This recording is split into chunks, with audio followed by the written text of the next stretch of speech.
We all know the feeling. You spot a flight for $10 or €5, then realize it's Ryanair or Spirit. Hard pass, right? Well, not for me. Believe it or not, it is possible to fly these budget airlines without paying a cent extra for baggage, even on longer trips. Sure, I love me a good business class seat. But honestly, flying budget is one of the biggest reasons I'm able to travel so much. So for this video, I'm taking you behind the scenes of a real trip. 10 days through Albania, Italy, and Lithuania with 4 budget flights on Ryanair and Wizzair with nothing but a tiny free underseat bag.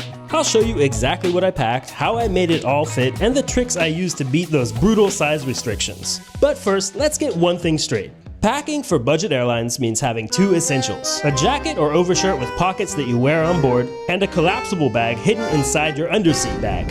Here's what I do. I board with a small bag like this one. As long as it's not too stuffed, it fits into most budget airline sizes. But inside of it, I've packed a collapsible bag that holds a whole lot more. Once I'm past the gate and on board, I just pull out the larger bag, toss my smaller one inside, and if I'm not cold, I'll throw in my jacket too. But since it's always way better to see how anything travel works while traveling, let's head over to Albania, where I filmed a quick packing breakdown for you. Besides this black backpack that you're already pretty familiar with, let's take a look at what else is in this bag right now. To start, I personally have just stopped using GoPro cameras because they have some serious overheating issues, and long story short, I still have the case that I got with my GoPro camera a long time ago. I use that to carry, well, basically all my camera supplies, along with a bunch of hard drives with a copy of literally everything I've ever filmed. It's also a pretty spacious case, so I've got like a passport in there, my passport holder, a few random charging cables, and yeah, different stuff like that. So yeah, that was actually taking up probably a good like 1/8 of the bag. What else have I got in here though? Let's see. I've managed to get like a tiny bit unorganized, which is just my own fault. I really shouldn't have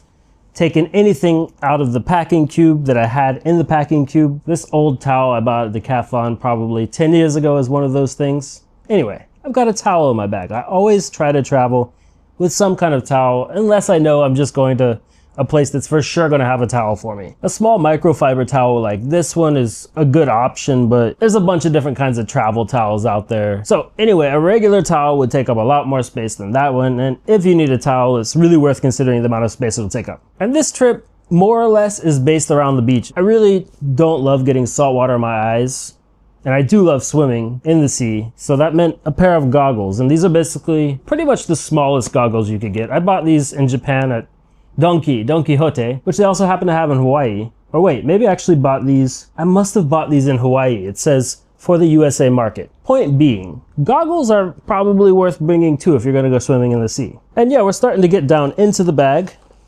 This is my liquids bag, or toiletries bag, I should probably call it, because I also keep like my toothbrush and stuff in there. You know, you just have to have a bag for this kind of stuff. Actually, some airports will require that you have a plastic bag to store your liquids in and like take out when you go through security for whatever reason.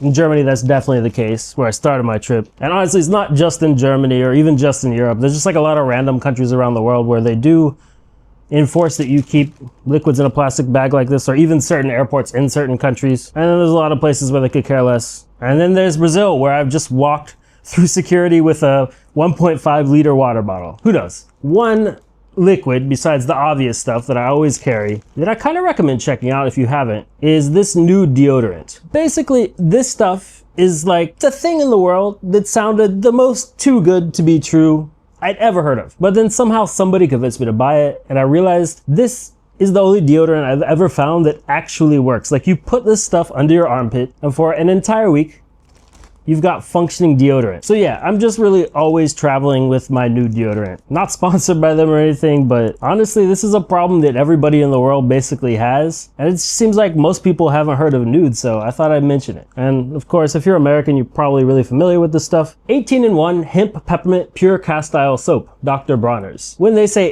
18-in-1, they're really not kidding. There's like a ton of uses for this thing, but when I'm traveling with a smaller, like say 25-liter backpack like this, or an even smaller one, there's just like no chance that you could pack 10 different changes of clothes for a 10-day trip. That would just not fit in the bag, right? The solution is to have some kind of all-in-one soap like this, or you could look for a travel detergent, but having a soap like this means that you can just go to the sink and hand wash your clothes once or twice during your trip, and that way you can turn 3 days worth of clothes into 6, 9, 12, or even like 15 days worth of clothes really easily. Like, I literally just wouldn't consider traveling without something like this. You could also use some shampoo or body gel or something like that if you're a bit more desperate or like you forgot your soap or whatever. But having the ability to wash your clothes on a trip of this length with such a small bag is really key. And if you're wondering how to hand wash your clothes, it's pretty much as simple as putting them in a sink.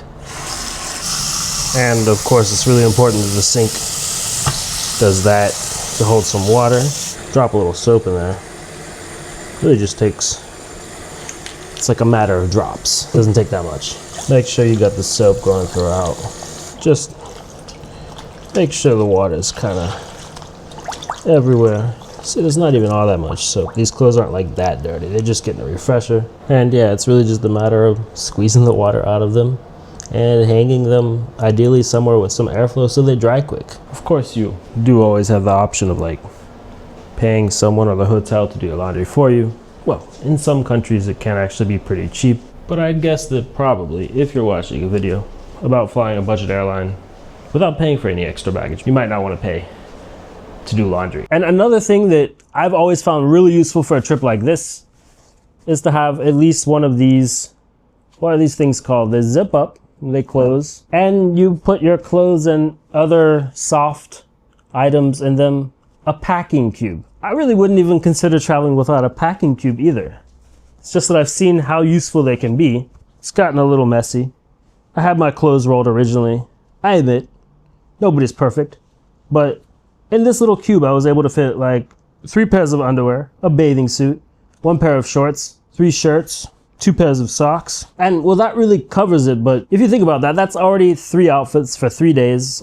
Or if you get a merino wool shirt, like this one, this shirt stays smelling pretty fresh for like 2, 3, I would say even up to 4 days, depending on what you're doing and like kind of the season that you're traveling in. But this shirt's really good for summer and winter. It cools and it heats. And well, I've only got 1 packed on this trip. I kind of wish I had actually brought 2 of those and left this Adidas shirt at home because yeah, this one needs to be washed basically after 1 day of wearing it. Yeah, I'm not gonna go too deep into it. The type of clothes that you pack is also really important when it comes to packing lightly. But what do you think? Is that already a lot of stuff that I fit in my bag?